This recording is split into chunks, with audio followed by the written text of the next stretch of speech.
आज की क्लास में हम डिस्कस करने वाले हैं यूरिन फॉर्मेशन के बारे में। बात करें यूरिन फॉर्मेशन की, तो यूरिन फॉर्मेशन प्रोसेस जो होती है वो 3 पार्ट में प्रोसेस में इन्वॉल्व होती है। कौन कौन सी? पहला क्या होता है ग्लोमेरुलर फिल्ट्रेशन, दूसरा होता है रीअब्जॉर्प्शन और तीसरा क्या होता है सिक्रीशन। ठीक है, फर्स्ट प्रोसेस क्या है ग्लोमेरुलर में फिल्ट्रेशन, दूसरा क्या है रीअब्जॉर्प्शन और थर्ड क्या है सिक्रीशन। फिर लिखा है that takes place in different part of the nephron, ये नेफ्रॉन के अलग अलग पार्ट्स में होती है। ठीक है, फिर लिखा है the first step in urine formation is the filtration of blood, यानी फर्स्ट स्टेप इसका क्या है तो filtration of blood which is a carried out by the glomerulus and is called glomerular filtration.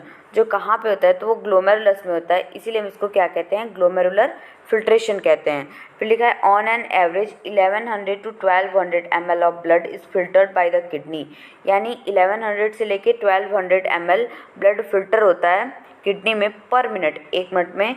ठीक है, विच कॉन्स्टिट्यूट रफली 1/5 of the blood pumped out by each ventricle, प्रत्येक ventricle से। ठीक है, of the heart in a minute. फिर लिखा the glomerular capillary blood pressure causes filtration of blood through 3 layer, यानी ग्लोमेरुलर कैपिलरी में जो होती है उसमें 3 लेयर होती है। ठीक है, ग्लोमेरुलस जो है वो इसमें कितनी लेयर होती है 3 लेयर होती है। इसमें endothelium of glomerular blood vessel जो इनर साइड में होती है वो क्या हो गई एंडोथीलियम। ठीक है, और ये ब्लड वेसल यहीं पे तो होता है, तो क्या हो गया endothelium of glomerular blood vessel, the epithelium of Bowman capsule. और बाहर की तरफ क्या था double wall cup like structure था जिसको हम क्या कह रहे थे बोमन कैप्सूल कह रहे थे। तो ये चीज़ क्या था इपीथीलियम था। ठीक है, तो इपीथीलियम ऑफ बोमन कैप्सूल, इसीलिए इपीथीलियम किसका बोल रहे हैं बोमन कैप्सूल का, और एंडोथीलियम किसका हो गया ये ब्लड वेसल्स का हो गया। बीच में क्या फिल होता है तो बीच में होता है बेसमेंट मेम्ब्रेन, तो वही चीज़ लिखा है the endothelium of glomerular blood vessel, the epithelium of Bowman capsule and a basement membrane between these 2 layer, यानी इन दोनों लेयर के बीच में कौन कौन सी एंडोथीलियम और इपीथीलियम। एंडोथीलियम किसके पास है तो वो ब्लड वेसल्स के पास है, और इपीथीलियम किसके पास है तो ये बोमन कैप्सूल के पास है। अब इन दोनों के बीच में जो होता है उसको हम क्या कहते हैं तो उसको कहते हैं बेसमेंट मेम्ब्रेन कहते हैं। ठीक है, फिर लिखा था epithelial cell of Bowman capsule called podocyte are arranged in an intricate manner so as to leave some minute spaces called filtration slit और slit pore, यानी जो ये इपीथीलियम है इसमें छोटे छोटे इस तरीके से पोर यानी होल बने होते हैं, जिसको हम कौन सी सेल कहते हैं पोडोसाइट सेल कहते हैं। और उसी को कह रहा है कि ये फिल्ट्रेशन स्लिट्स भी बोल सकते हैं या फिर स्लिट पोर भी बोलते हैं। फिर लिखा है blood is filtered so finally through these membrane, यानी जो ब्लड है वो फिल्टर होता है इस मेम्ब्रेन से, that almost all the constituent of the plasma except the protein pass on to the lumen of the Bowman capsule, यानी सब कुछ तो पास हो जाता है लेकिन प्रोटीन को छोड़ के, क्योंकि प्रोटीन के मॉलिक्यूल क्या होते हैं थोड़े बड़े होते हैं तो वो उससे पास नहीं हो पाते हैं, तो वो किससे पास होते हैं तो वो ल्यूमेन से। लिखा therefore it is a considered as the process of ultra filtration. अब ये एक तरीके का फिल्ट्रेशन होता है, जैसे क्या बताया कि जैसे चाय होता है तो चाय को जब हम छानते हैं तो क्या होता है कि इस तरीके से छन्नी लगा देते हैं, उसमें छोटे छोटे इस तरीके से पोर होते हैं छेद होते हैं। ठीक है, तो वो क्या होता है कि वो फिल्ट्रेशन हो जाता है उसमें चाय को छानने में, चाय पत्ती जो होती है वो उसमें छन्नी जो होती है उसमें आ जाती है और चाय नीचे जो भी कप वगैरह कुछ भी लिया है तो उसमें चाय आ गया। तो उसी तरीके से क्या होता है कि बोमन कैप्सूल जो है उसमें भी पोडोसाइट सेल हैं, उसमें छोटे छोटे इस तरीके से पोर होते हैं, तो इसको हम क्या कर रहे हैं फिल्टर ही तो कर रहे हैं, तो ये क्या हो जाएगा फिल्ट्रेशन प्रोसेस होती है, तो इसी को हम बोलते हैं अल्ट्रा फिल्ट्रेशन प्रोसेस। ठीक है, फिर लिखा था amount of the filtrate formed by the kidney पर minute is called glomerular filtration rate, यानी जितना फिल्ट्रेशन होता है पर मिनट 1 मिनट में उसे ग्लोमेरुलस के थ्रू हो रहा है, इसीलिए हम उसको क्या बोलेंगे ग्लोमेरुलर फिल्ट्रेशन रेट। फिर लिखा है जीएफआर यानी glomerular filtration rate in a healthy individual is approximately 125 ml, यानी एक हेल्दी इंडिविजुअल में कितना ml ब्लड होता है तो फिल्टर होता है, तो क्या कह रहे हैं कि 125 ml पर मिनट या फिर 180 लीटर पर डे, यानी पर डे कितना होता है, तो 180 litre per day.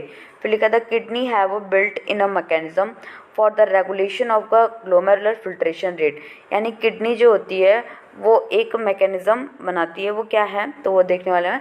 One such efficient mechanism is carried out by juxta glomerular apparatus. इसमें क्या इन्वॉल्व हो रहा है, जक्स्ट्रा ग्लोमेरुलर एपरेटस। फिर लिखा juxtaglomerular apparatus is a special sensitive region formed by cellular modification in the distal convoluted tubule and the afferent arteriole at the location of their contact। यानी जो JGA है, JGA क्या है, juxtaglomerular apparatus है, वो किसके cellular modification होता है, DCT, ठीक है, PCT के नहीं होता है, वो DCT से होता है, distal convoluted tubule and the afferent arteriole, न कि efferent arteriole, at the location of their contact. फिर लिखा है अ फॉल इन GFR, यानी अगर ग्लोमेरुलर फिल्ट्रेशन रेट गिर जाता है, डाउन हो जाता है, फॉल हो जाता है, GFR का मतलब यहाँ पे क्या है, ग्लोमेरुलर फिल्ट्रेशन रेट।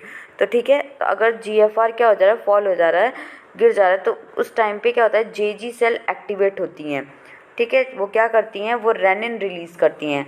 यहाँ पे ध्यान दीजिएगा, ये रेनिन RENIN है, और डाइजेशन वाले में इन्फेंट में, जो इन्फेंट के मिल्क में होता है, उसमें क्या है, RENNIN।